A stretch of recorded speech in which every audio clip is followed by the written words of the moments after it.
أعوذ بالله من الشيطان الرجيم. بسم الله الرحمن الرحيم. ألف لام را تلك آيات الكتاب وقرآن مبين. ربما يود الذين كفروا لو كانوا مسلمين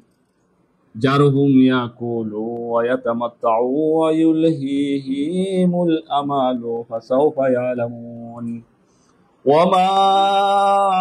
أهلكنا من قرية إلا ولها كتاب معلوم ما تسبق من أمة أجلها وما يستغفرون وقالوا يا أيها الذي نزل عليه الذكر إنك لمجنون لو ما تعطينا بالملائكة إن كنت من الصادقين ما ننزل الملائكة إلا بالحق وما كانوا إذا منذرين إنا نحن نزلنا الذكر وإنا له لحافظون ولقد أرسلنا من قبلك في شياء الأولين وما يأتيهم من رسول إلا كانوا به يستهزئون كذلك نسلكه في قلوب المجرمين لا يؤمنون به وقد خلت سنة الأولين ولو فتحنا عليهم بابا من السماء فظلوا فيه يعرجون لقالوا إنما سكرت أبصارنا بل نحن قوم مجهولون ولقد جعلنا في السماء بروجا وزيناها للناظرين وحفظناها من كل شيطان رجيم إلا من استرق السمع فأتبعه شهاب مبين والأرض مددناها وألقينا فيها رواسي وأنبتنا فيها من كل شيء موجود وأنبتنا فيها من كل شيء موجود وجعلنا لكم فيها معايش ومن لستم له برازقين وإن من شيء إلا عندنا خزائنه وما ننزله إلا بقدر معلوم وأرسلنا الرياح لواقح فأنزلنا من السماء ماء فأسقيناكموه وما أنتم له بخازنين وإنا لنحن نحيي ونميت ونحن الوارثون ولقد علمنا المستقدمين منكم ولقد علمنا المستأخرين وإن ربك هو يحشرهم إنه حكيم عليم ولقد خلقنا الإنسان من صلصال من حميء مسنون والجان خلقناه من قبل من نار السموم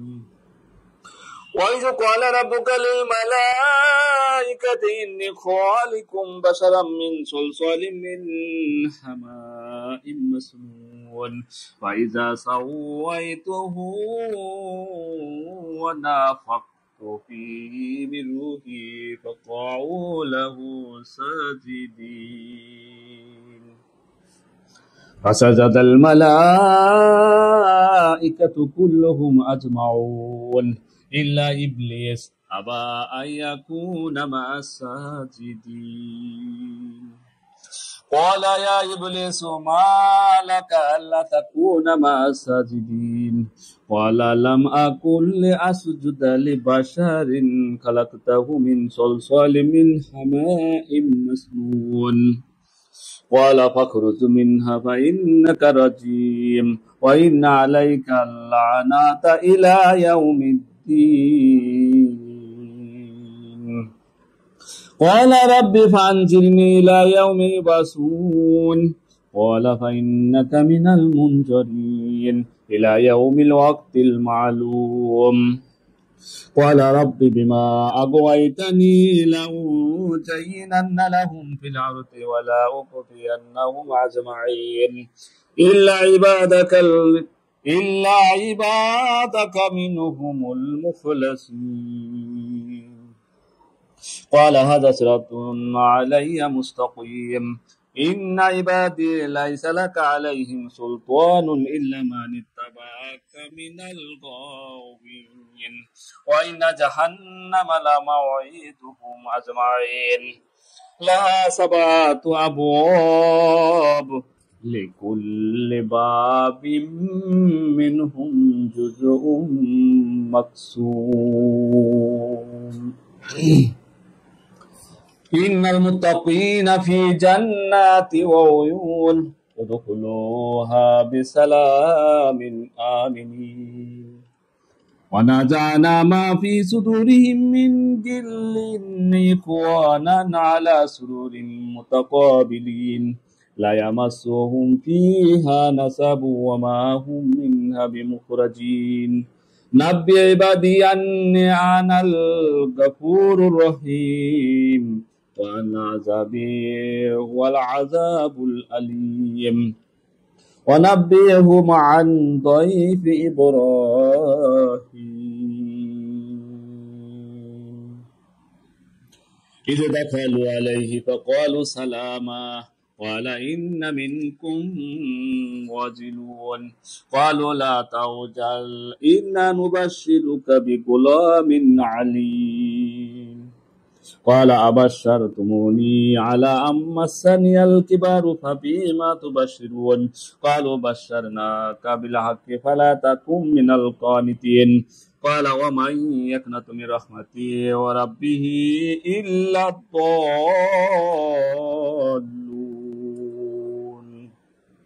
قال فما خطبكم أيها المرسلون قالوا إنا أرسلنا إلى قوم مجرمين إلا آل لوط إن لمنزهم أجمعين إلا امرأته قدرنا إنها لمن الغابرين فلما جاء آل لوط المرسلون قال إنكم قوم منكرون قالوا بل جئناك بما كانوا فيه يمترون وأتيناك بالحق وإننا لصادقون فأسر بأهلك بقطع من الليل واتبع أدبارهم ولا يلتفت منكم أحد وامضوا حيث تؤمرون وقضينا إليه ذلك الأمر أن دابر هؤلاء مقطوع مصبحين وجاء أهل المدينة يستبشرون قال إن هؤلاء ضيفي فلا تفضحون واتقوا الله ولا تخزون قالوا أولم ننهك عن العالمين قال هؤلاء بناتي إن كنتم فاعلين لا أمرك إنهم لفي سكرتهم يعمهون فأخذتهم الصيحة مشركين فجعلنا عاليها سافلها وأمطرنا عليهم حجارة من سجيل إن في ذلك لآيات للمتوسمين وإنها لبسبيل مقيم إن في ذلك لآيات للمؤمنين وإن كان أصحاب الأيكة لظالمين فانتقمنا منهم وإنهما لبإمام مبين مبين ولقد كذب أصحاب الحجر المرسلين وآتيناهم آياتنا فكانوا عنها معرضين وكانوا ينحتون من الجبال بيوتا آمنين فأخذتهم الصيحة مصبحين فما أغنى عنهم ما كانوا يكسبون وما خلقنا السماوات والأرض وما بينهما إلا بالحق وإن الساعة لآتية فاصبح الصبح الجميل إن ربك هو الخلاق العليم ولقد آتيناك سبعا من المثاني والقرآن العظيم لا تمدن عينيك إلى ما متعنا به أزواجا منهم ولا تحزن عليهم وخفض جناحك للمؤمنين وقل إني أنا النذير المبين وقل إني أنا النذير المبين كما أنزلنا على المقتسمين الذين جعلوا القرآن عضين فوربك لنسألنهم أجمعين عما كانوا يعملون فاصدع بما تؤمر وأعرض عن المشركين إنا كفيناك المستهزئين الذين يجعلون مع الله إلها آخر وسوف يعلمون ولقد نعلم أنك يضيق صدرك بما يقولون فسبح بحمد ربك وكن من الساجدين واعبد ربك حتى يأتيك اليقين آمنت بالله بسم الله الرحمن الرحيم أتى أمر الله فلا تستعجلوه سبحانه وتعالى عما يشركون ينزل الملائكة بالروح من أمره على من يشاء من عباده أن أنذروا أنه لا إله إلا أنا فاتقون خلق السماوات والأرض بالحق تعالى عما يشركون خلق الإنسان من نطفة فإذا هو خصيم مبين والأنعام خلقها لكم فيها دفء ومنافع ومنها تأكلون ولكم فيها جمال حين تريحون وحين تسرحون وتحمل أثقالكم إلى بلد لم تكونوا بالغيه إلا بشق الأنفس إن ربكم لرؤوف رحيم والخيل والبغال والحمير لتركبوها وزينة ويخلق ما لا تعلمون وعلى الله قصد السبيل ومنها جائر ولو شاء لهداكم أجمعين والذي أنزل من السماء ماء لكم منه شراب ومنه شجر فيه تسيمون ينبت لكم به الزرع والزيتون والنخيل والعنب ومن كل الثمرات إن في ذلك لآيات لقوم يتفكرون وسخر لكم الليل والنهار والشمس والقمر والنجوم مسخرات بأمره إن في ذلك لآيات لقوم يعقلون وما جرى لكم في الأرض مختلفا ألوانه إن في ذلك لآيات لقوم يذكرون وهو الذي سخر البحر لتأكلوا منه لحما طريا وتستخرجوا منه حلية تلبسونها وترى الفلك مواخر فيه ولتبتغوا من فضله ولعلكم تشكرون وألقى في الأرض رواسي أن تميد بكم وأنهارا وسبلا لعلكم تهتدون وعلامات وبالنجم هم يهتدون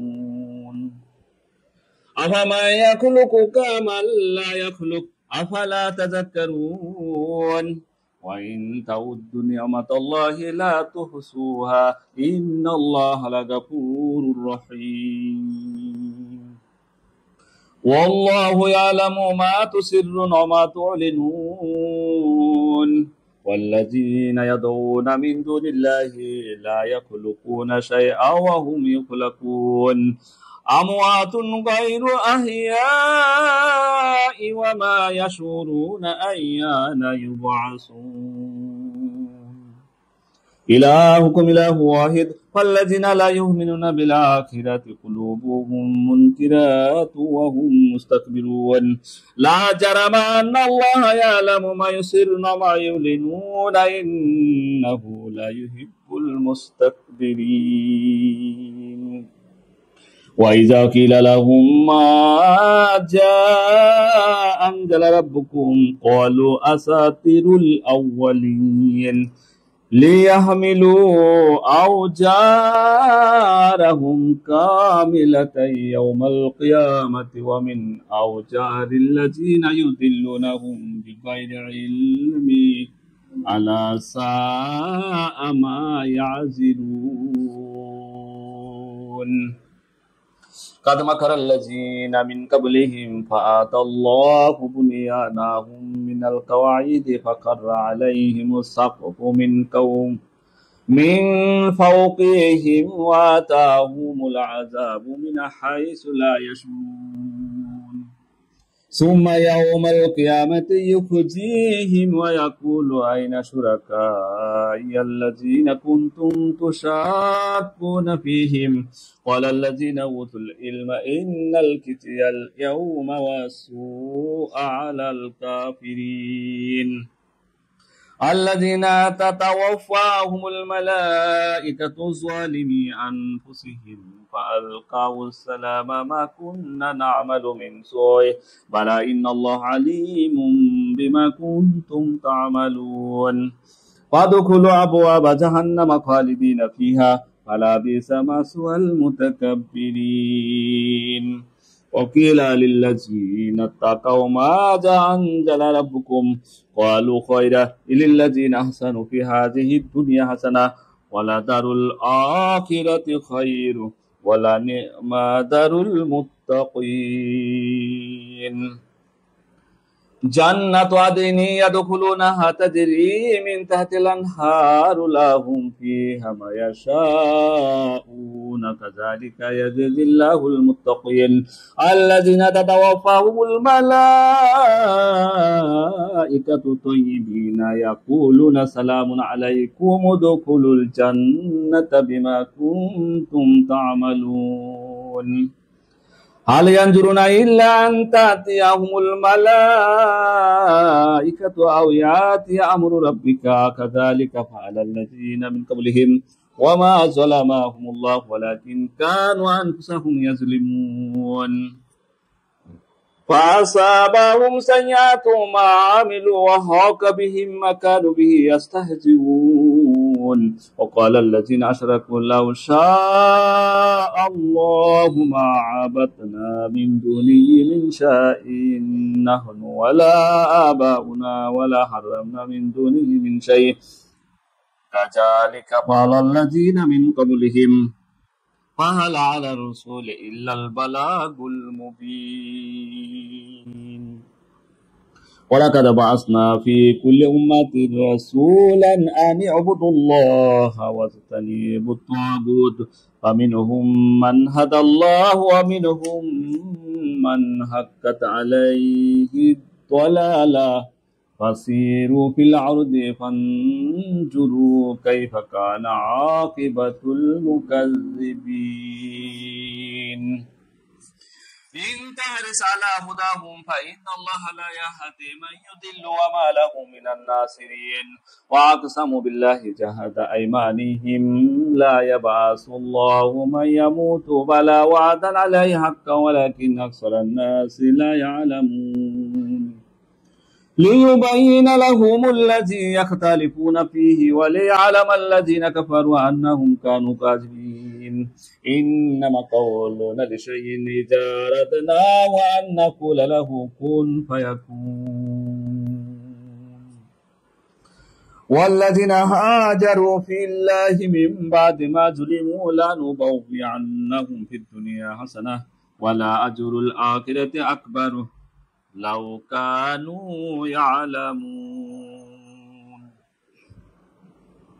الذين صبروا على ربهم يتوكلون وما أرسلنا من قبلك إلا رجالا نوحي إليهم فاسألوا أهل الذكر إن كنتم لا تعلمون بالبينات والزبر وأنزلنا إليك الذكر لتبين للناس ما نزل إليهم ولعلهم يتفكرون أفأمن الذين مكروا السيئات أن يكسف الله بهم الأرض أو يأتيهم العذاب من حيث لا يشعرون أو يأخذهم في قلوبهم فما هم بمعجزين أو يأخذهم على تخوف فإن ربكم لرؤوف رحيم أولم يروا إلى ما خلق الله من شيء أولم يروا إلى ما خلق الله من شيء يتفيأ ظلاله عن اليمين والشمائل سجادا لله وهم داخلون سجدة ولله يسجد ما في السماوات وما في الأرض من دابة والملائكة وهم لا يستكبرون يخافون ربهم من فوقهم ويفعلون ما يؤمرون وقال الله لا تتخذوا إلهين اثنين إنما هو إله واحد فإياي فارهبون وله ما في السماوات والأرض وله الدين وصيبة أفغير الله تتقون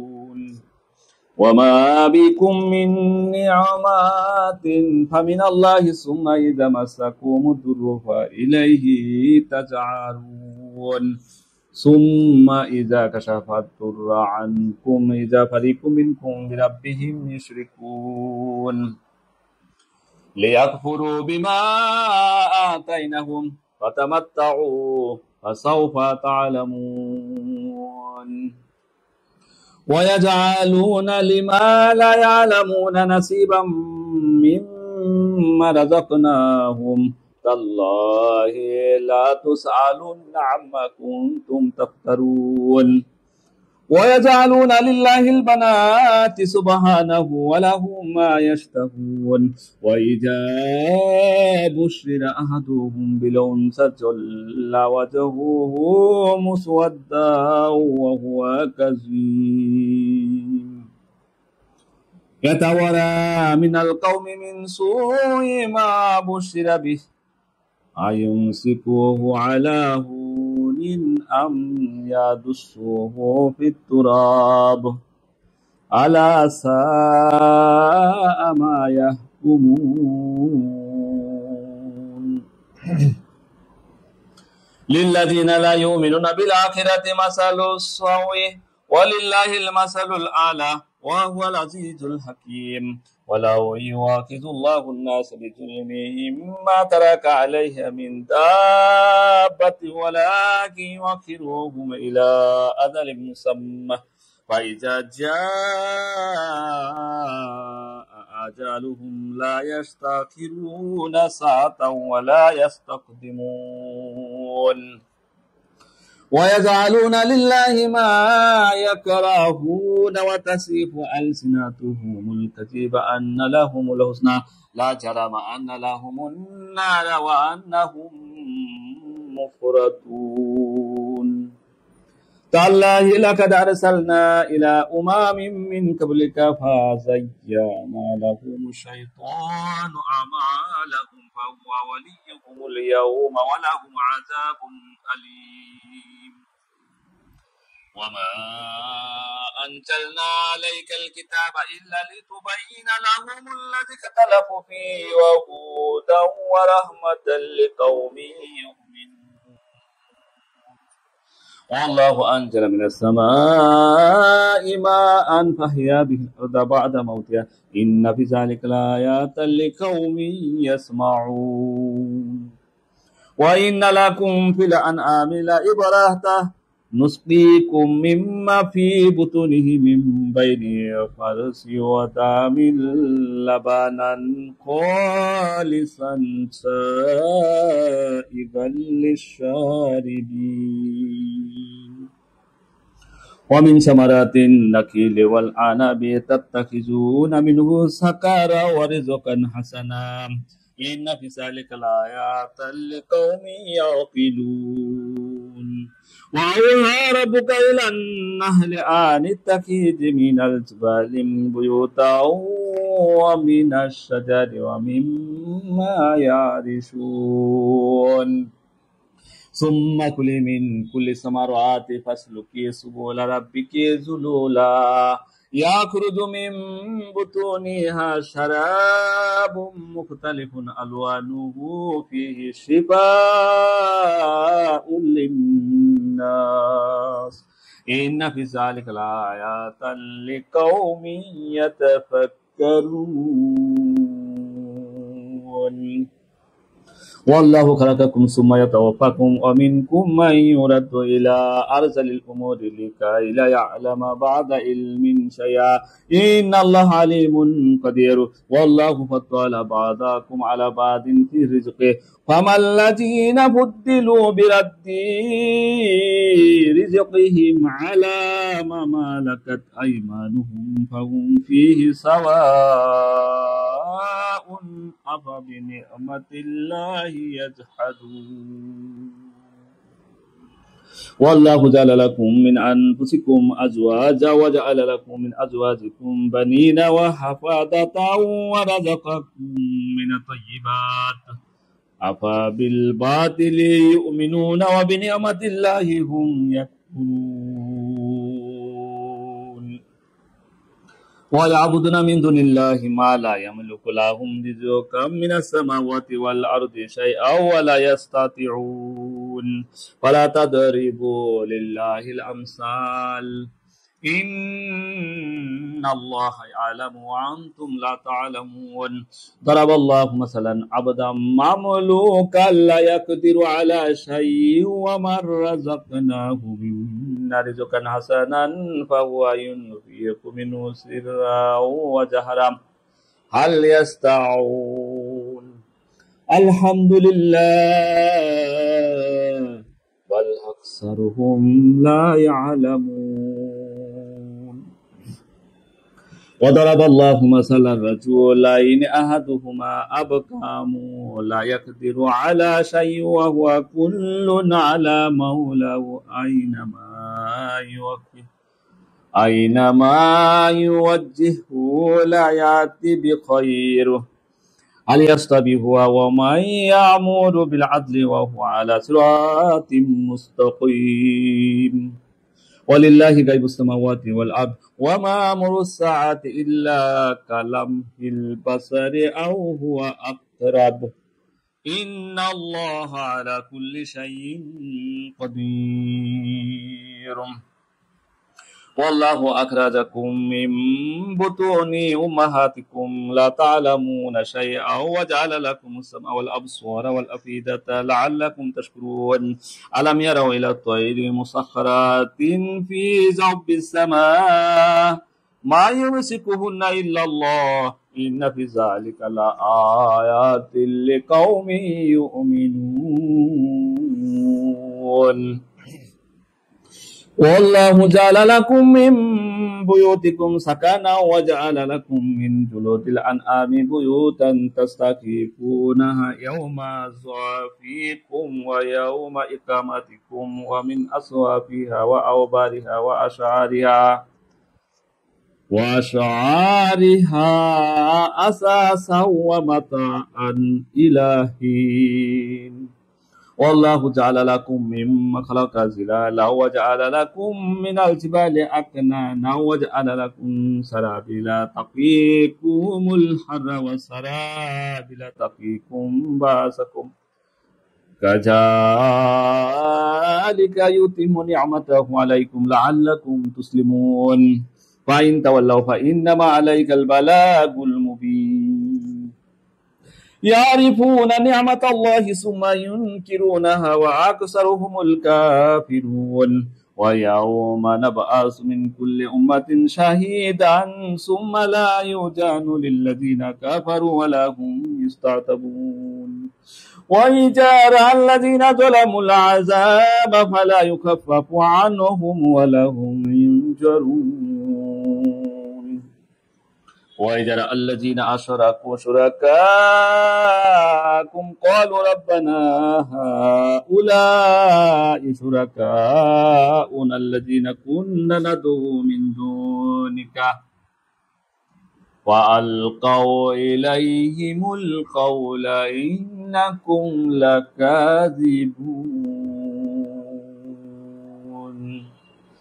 وألقوا إلى الله يومئذ السلام وضل عنهم ما كانوا يفترون الذين كفروا وصدوا عن سبيل الله زدناهم عذابا فوق العذاب بما كانوا يفسدون ويوم نبعث في كل أمة شهيدا عليهم من أنفسهم وجئنا بك شهيدا على هؤلاء ونزلنا عليك الكتاب تبيانا لكل شيء وهدى ورحمة وبشرى للمسلمين إن الله يأمر بالعدل والإحسان وإيتاء ذي القربى وينهى عن الفحشاء والمنكر والبغي يعظكم لعلكم تذكرون وأوفوا بعهد الله إذا عاهدتم ولا تنقضوا الأيمان بعد توكيدها وقد جعلتم الله عليكم كفيلا إن الله يعلم ما تفعلون ولا تكونوا كالتي نكثت عجلها من بعد قوة أنكاثا تتخذون أيمانكم دخلا بينكم أن تكون أمة وهي أربى من أمة إنما يبلوكم الله به ولا يبينن لكم يوم القيامة ما كنتم فيه تختلفون ولو شاء الله لجعلكم أمة واحدة ولكن يضل من يشاء ويهدي من يشاء ولا تسألون عما كنتم تعملون ولا تتخذوا أيمانكم دخلا بينكم فتزل قدم بعد ثبوتها وتذوقوا السوء بما صددتم عن سبيل الله ولكم عذاب عظيم ولا تشتروا بعهد الله ثمنا قليلا إنما عند الله هو خير لكم إن كنتم تعلمون ما عندكم ينفد وما عند الله باق ولا نجزين الذين صبروا أجرهم بأحسن ما كانوا يعملون من عمل صالحا من ذكر أو أنثى وهو مؤمن فلنحيينه حياة طيبة ولا نجزينهم أجرهم بأحسن ما كانوا يعملون فإذا قرأت القرآن فاستعذ بالله من الشيطان الرجيم إنه ليس له سلطان على الذين آمنوا وعلى ربهم يتوكلون إنما سلطانه على الذين يتولونه والذين هم به مشركون وإذا بدلنا آيات مكان آيات والله أعلم بما ينزل قالوا إنما أنت مفتر بل أكثرهم لا يعلمون قل نزله روح القدس من ربك بالحق ليثبت الذين آمنوا وهدى وبشرى للمسلمين ولقد نعلم أنهم يقولون إنما يعلمه بشر لسان الذي يلحدون إليه أعجمي وهذا لسان عربي مبين إن الذين لا يؤمنون بآيات الله لا يهديهم الله ولا هم عذاب أليم إنما يفتر الكذب الذين لا يؤمنون بآيات الله وأولئك هم الكاذبون من كفر بالله من بعد إيمانه إلا من أكره وقلبه مطمئن بالإيمان ولكن من شرح بالكفر صدرا فعليهم غضب من الله ولهم عذاب عظيم ذلك بأنهم مستحبوا الحياة الدنيا على الآخرة وأن الله لا يهدي القوم الكافرين أولئك الذين طبع الله على قلوبهم وسمعهم وأبصارهم وأولئك هم الغافلون لا جرم أنهم في الآخرة هم الخاسرون ثم إن ربك للذين هاجروا من بعد ما فتنوا ثم جاهدوا وصبروا إن ربك من بعدها لغفور رحيم يوم تأتي كل نفس تجادل عن نفسها وتوفى كل نفس ما عملت وهم لا يظلمون وضرب الله مثلا قرية كانت آمنة